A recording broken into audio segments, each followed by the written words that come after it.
If you're like most people, you probably have a to-do list and you use it to help you focus on getting things done. If you don't have it, you might want to make one as it brings plenty of psychological benefits. However, I would also suggest you create a not to-do list. This list complements the to-do list incredibly well, and it might be even more important. Let me explain. This is Mike.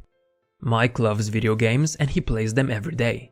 But he also has an important exam coming up which will determine his future and he needs to study for it. So Mike puts studying on his to-do list.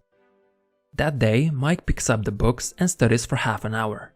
He then takes a short break during which he decides to play some games. However, he got so into the game that he played it for the next 3 hours and he didn't do any additional studying afterwards. Sure, Mike managed to study for half an hour, so he did kinda accomplish the task on his to-do list. But that amount of studying is not enough for him to pass the exam. So the next day, Mike takes on the challenge of studying in a slightly different way. He decides to create a not to-do list as well.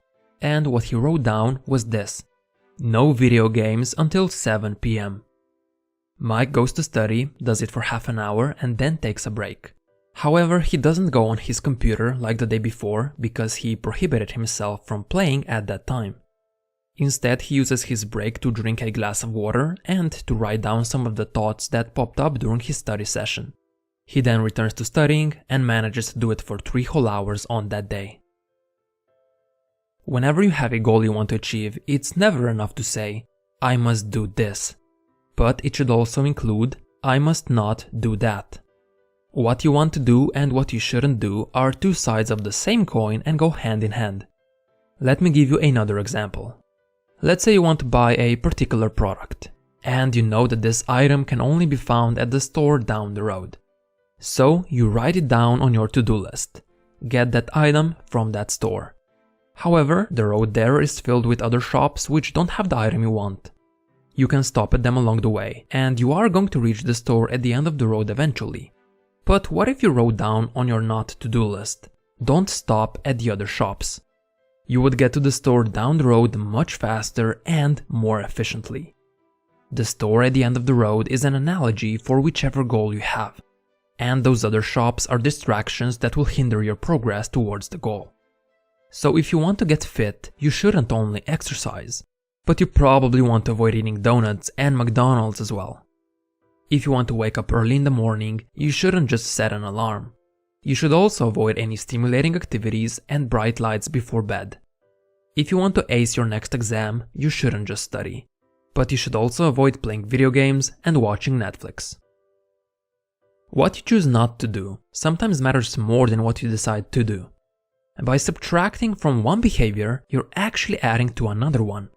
You're creating an empty space that needs to get filled in some shape or form.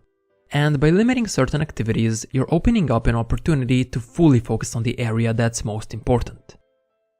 Now, some might say that being limited is bad, and that having total freedom is the way to go.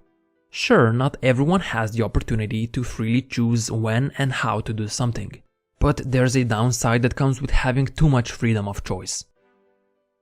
When our friend Mike passed that exam and finished school, he became a freelance software developer. He's now able to work from his laptop whenever and wherever he wants. He can pick both the time and place. However, suddenly Mike has so much freedom that he's actually paralyzed by it. Because he doesn't have any restrictions, he keeps postponing his work. He's always telling himself, "It's fine, I can always do this later." And when later comes around, no work gets done because Mike could always do it some other time. Because of that, he often feels guilty. There's this constant thought on his mind that he should be working right now. And because of this guilt, he can't even enjoy his free time. When we're free to do anything, we often end up doing nothing. Or we go for the easiest option we can pick.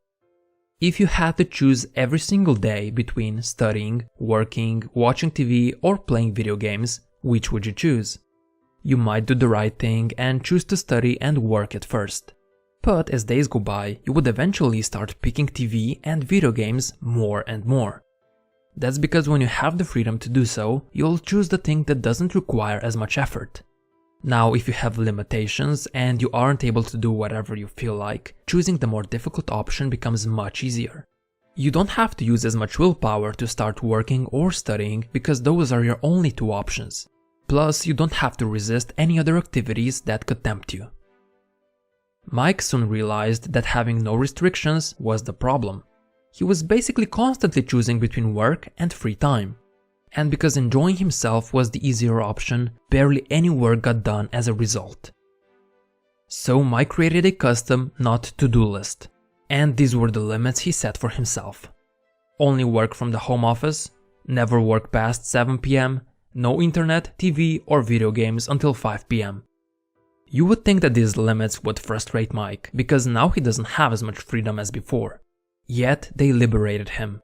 He stopped constantly thinking about whether he should be working or not.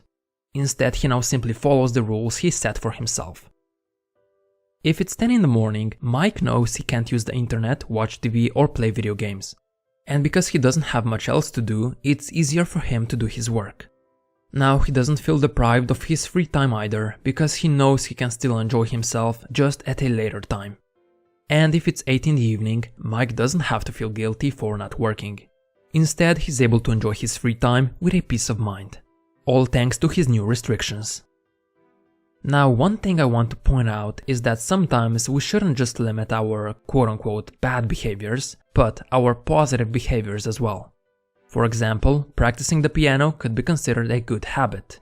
But when you have other obligations, other things that are more important in the moment, then the piano is nothing more than a distraction. It's no better than sitting on the couch in front of the TV. Both are taking away from the main thing you should be doing. This is why on certain occasions you want to add some of your good habits to the not to-do list as well. However, there is one thing that should never end up on your not to-do list, and that is to learn something new every day.